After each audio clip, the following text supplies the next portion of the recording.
अस्सलाम वालेकुम। मोहम्मद बिशारत आप देख रहे हैं यूट्यूब चैनल लीगल सोल्यूशन। दोस्तों, रोज़मर्रा की ज़िंदगी में हम देखते हैं कई किस्म के क्राइम होते हैं, ऑफेंस होते हैं जो कि हम देखते हैं। रोड एक्सीडेंट हो जाता है, कोई डकैती हो जाती है, मर्डर हो जाता है, छोटी छोटी बातों में लड़ाई झगड़े हो जाती हैं, ऑफेंस कमिट होता है, चोरी होती है। तो ये जो ऑफेंस हैं जिसके साथ ये ज्यादती होती है, वो क्या कर सकता है? रियासत उसको कैसे प्रोटेक्ट करती है? क्या फैसिलिटी अवेल करते हैं वो? तो इसके बारे में बात करनी है इंशाल्लाह हमने। तो जो यूट्यूबर नए हैं उन सबसे मेरी रिक्वेस्ट है कि मेरा चैनल सब्सक्राइब कर लें, बेल आइकन पर क्लिक कर ऑल पर कर लें ताकि आइंदा आने वाली जितनी भी नई वीडियो हैं आपको तक आसानी पहुंच सके। और वीडियो को लाइक करना कभी ना भूलें, और दूसरा कमेंट करें। कमेंट में आप कोई भी सवाल पूछ सकते हैं टॉपिक के बारे में, उसके अलावा भी कोई भी क्वेश्चन पूछ सकते हैं। इंशाल्लाह मैं उसका जवाब लाजमी आपको दूंगा और उसका हल भी बताऊंगा। तो अब हम बात कर लेते हैं कि एफआईआर है कब कटती है, कब रजिस्टर होती है, और ये क्या बला है, क्या चीज है ये। तो जो सबसे पहले हम बात करें कि एफआईआर की तरफ जाते क्यों हैं हम। स्टेट ने, रियासत ने जो कानून दिया हुआ है कि किसी बंदे के साथ कोई ऑफेंस कमिट हुआ, किसी बंदे ने किसी के साथ ज्यादती की, मसलन अगर कोई किसी को मर्डर कर देता है या मजरूब करता है, रेप के केस होते हैं, इसके अलावा डकैती, रॉबरी, चोरी, जो भी जितने भी केस है पीपीसी में तमाम लिखे गए। इसके अलावा भी जितने भी ऑफेंस हैं कमिट होते हैं, इनकी दाद रसी कैसे की जाए जो जिनके साथ ये ज्यादती हुई। तो वो इसमें एफआईआर दर्ज करने के बारे में बताया गया है ज़ाब्ता फौजदारी में। सेक्शन 154 के तहत एफआईआर दर्ज होती है। एफआईआर दर्ज कैसे होती है दोस्तों? इससे पहले एफआईआर दर्ज करने से पहले मैं आपको बता दूं कि ऑफेंस भी दो तरीके के हैं। एक तो कॉग्निजेबल ऑफेंस है, दूसरा नॉन कॉग्निजेबल है। जो कॉग्निजेबल ऑफेंस हैं उनमें पुलिस डायरेक्ट किसी भी बंदे को पकड़कर हिरासत में ले लेती है, और उसके बाद जो भी लीगल प्रोसीजर है मजिस्ट्रेट के सामने पेश करना होता है 24 घंटे के बाद। और जो नॉन कॉग्निजेबल ऑफेंस हैं इनको कैसे दर्ज किया जाता है, और इस तरह क्यों नहीं पकड़ सकती? अगर पकड़ना भी हो तो लेकिन पहले फ्रंट लेगी तो फिर पुलिस अरेस्ट करेगी उस बंदे को नॉन कॉग्निजेबल ऑफेंस में। तो कॉग्निजेबल ऑफेंस को आम उर्दू जुबान में काबिल दस्त अंदाजी जुर्म कहा जाता है, और नॉन कॉग्निजेबल ऑफेंस को नाकाबिल दस्त अंदाजी जुर्म कहा जाता है। अब अगर किसी के साथ ज्यादती हुई, कोई ऑफेंस कमिट हुआ, तो जो उसका कंप्लेनेंट है, जो मुद्दई है, वो एक एप्लीकेशन तैयार करेगा जो कि जिस जगह पर वकूआ हुआ उसके मुतलका एरिया में जो पुलिस स्टेशन है वहां एप्लीकेशन एसएचओ के नाम लिखेगा। एसएचओ के नाम लिख के वहां पे वो दिन और तारीख और टाइम लिखेगा, और जिस बंदे ने उसके साथ ज्यादती की उसको इल्जाम अलैह बोलेंगे। उस इल्जाम अलैह के बारे में नाम, उसका एड्रेस, उसकी वल्दियत, उसके पास जो असला था, मुसल्ला था, डंडा था, सोटा था, कुल्हाड़ी थी, उसके अलावा पिस्टल था, क्लैशनकोफ, जो भी उसके साथ था, उसके पास था, वो भी हम लिखेंगे। इसके अलावा अगर तो एक इल्जाम ले है तो फिर एक ही लिखेंगे, अगर एक से ज्यादा तो फिर एक से ज्यादा लिखेंगे। अगर एक है फिर तो स्पेसिफिक रोल एक के ऊपर ही लिखेंगे कि ये फलां बंदा आया, अपने दस्ती हथियार के साथ वार किया और फलां जगह पर मुझे मजरूब कर दिया। अगर फाइट के केस देख लें तो ये तो सिंपल हो गया। उसके बाद अगर तो वो बंदा जो मुसल्ला है उसके नाम का भी नहीं पता, वो अजनबी है, तो फिर हम नामालूम लिखेंगे, लेकिन उसका हुलिया हम लाजमी अपनी एप्लीकेशन, अपनी दरखास्त में लिखेंगे कि उसका कद कितना था, वो मोटा था या पतला था, उसके चेहरे का रंग कैसा था, उसके बाल कैसे थे, और इसके अलावा जो भी आपको उसके बारे में हुलिया है वो आप लाजमी लिखें, क्योंकि अगर वो नहीं होगा तो फिर बेनिफिट ऑफ डाउट हमेशा अक्यूज को फेवर करता है। तो इस तरह आपकी जो एफआईआर हो भी गई है तो वो फिर कुछ हो नहीं पाएगा उसका। तो ये सारी चीजें लिखने के बाद आपने मोटिव लिखना है कि वो कैसे हुआ, क्यों हुआ, उसके पीछे बैकग्राउंड क्या है ये हुआ होने की। ये तमाम चीजें लिखने के बाद आप नीचे एप्लीकेशन के अपने दस्तखत करेंगे, निशान अंगूठा लगाएंगे।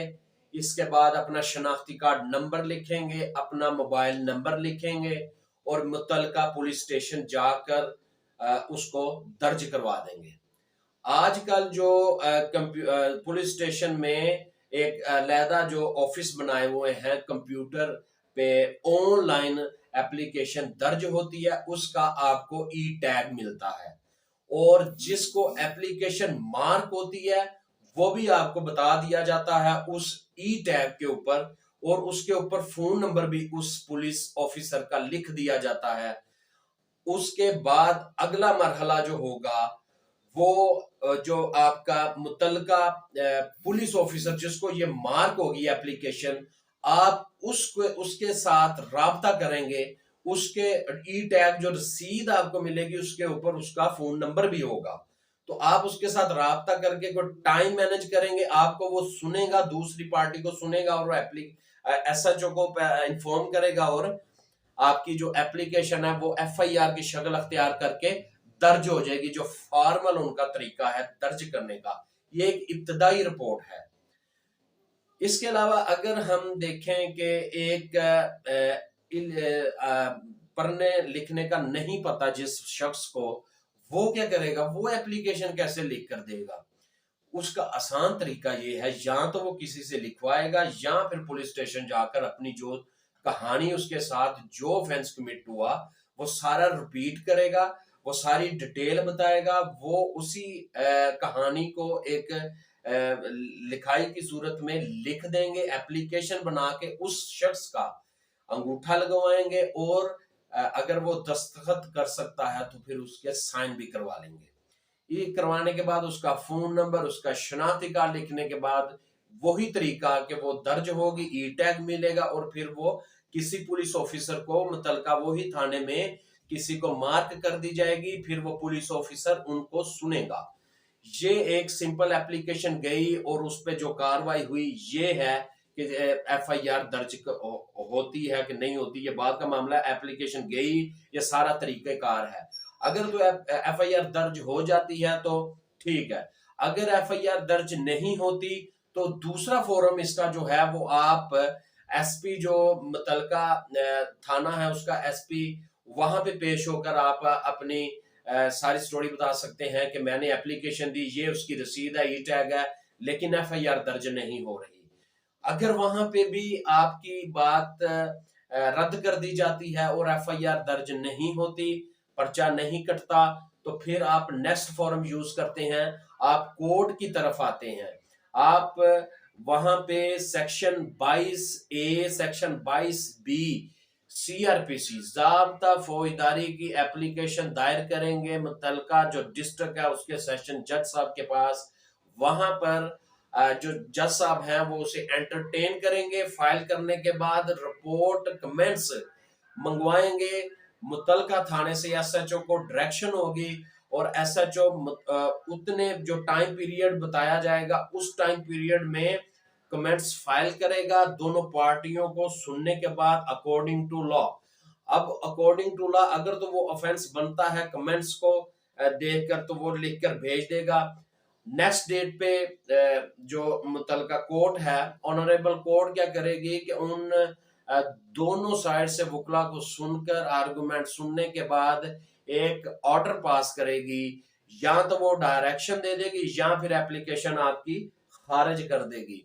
अगर तो ऑफेंस बनता है, कोई ऑफेंस कमिट हुआ है, तो फिर डायरेक्शन होगी एसएचओ को अकॉर्डिंग टू लॉ कार्रवाई की जाए, प्रोसीडिंग की जाए, तो एफआईआर दर्ज हो जाएगी। अगर तो वो ऑफेंस बनता ही नहीं तो फिर डायरेक्शन नहीं होगी, बल्कि वो जो एप्लीकेशन जमा करवाई गई एफआईआर दर्ज करने के लिए सेशन कोर्ट में वो खारिज हो जाएगी। यहां पर नाउमीद होने के बाद अगर शख्स समझता है, जो मुद्दई बंदा है, कंप्लेनेंट है, कि मेरे साथ जो ज्यादती हुई उसकी दाद रसी नहीं हो रही, तो फिर वो तीसरे फॉरम के तरफ जाएगा, ऑनरेबल हाई कोर्ट की तरफ जाएगा, जो मुतलका सूबे की हाई कोर्ट होगी, वहां पर जाकर तमाम अपनी सूरत हाल बताएगा। तो मुतलका जो हाई कोर्ट होगी वो आर्गुमेंट सुनने के बाद या तो रिट जो है वो खारिज कर देगी या फिर डायरेक्शन दे देगी। अगर डायरेक्शन दे देती है तो एफआईआर दर्ज हो जाएगी, अगर डायरेक्शन नहीं होती तो फिर क्या होगा? फिर फिर भी जो मदई है जिसके साथ ज्यादती हुई है उसके पास दरवाजा अभी भी कोर्ट का खुला है, उसके पास एक जो फोरम है वो अवेलेबल है। वो मजिस्ट्रेट जो मुतलका कोर्ट होगी, इलाका मजिस्ट्रेट जिसे कहते हैं, वहां पर अपनी कंप्लेंट फाइल कर सकता है, उस कंप्लेंट के साथ सारी एविडेंस जमा करवा सकता है, और वो उसी तरह ट्रायल चलेगा जिस तरह चालान के बाद ट्रायल चलता है। तो इस तरह वो अपनी सारी कार्रवाई करवा सकता है। तो एफआईआर के बारे में जो हमने आज बात की, वो मेरे समझाने का मकसद सिर्फ ये था कि किसी के साथ कोई ज्यादती होती है तो वो एक एप्लीकेशन लिख के मुतलका थाने देगा, और उसका सारा तरीकेकार मैंने आपको बता दिया। उम्मीद करता हूं आप सबको समझ आ गई होगी। इंशाल्लाह आइंदा में एफआईआर के कंटेंट्स के बारे में इंशाल्लाह बात करेंगे। उम्मीद करता हूं कि आपको वीडियो बहुत पसंद आई। अगर पसंद आई तो नीचे लाइक के बटन को लाजमी प्रेस कीजिएगा। अगली नई वीडियो के आने तक मुझे इजाजत दीजिए। अल्लाह हाफिज।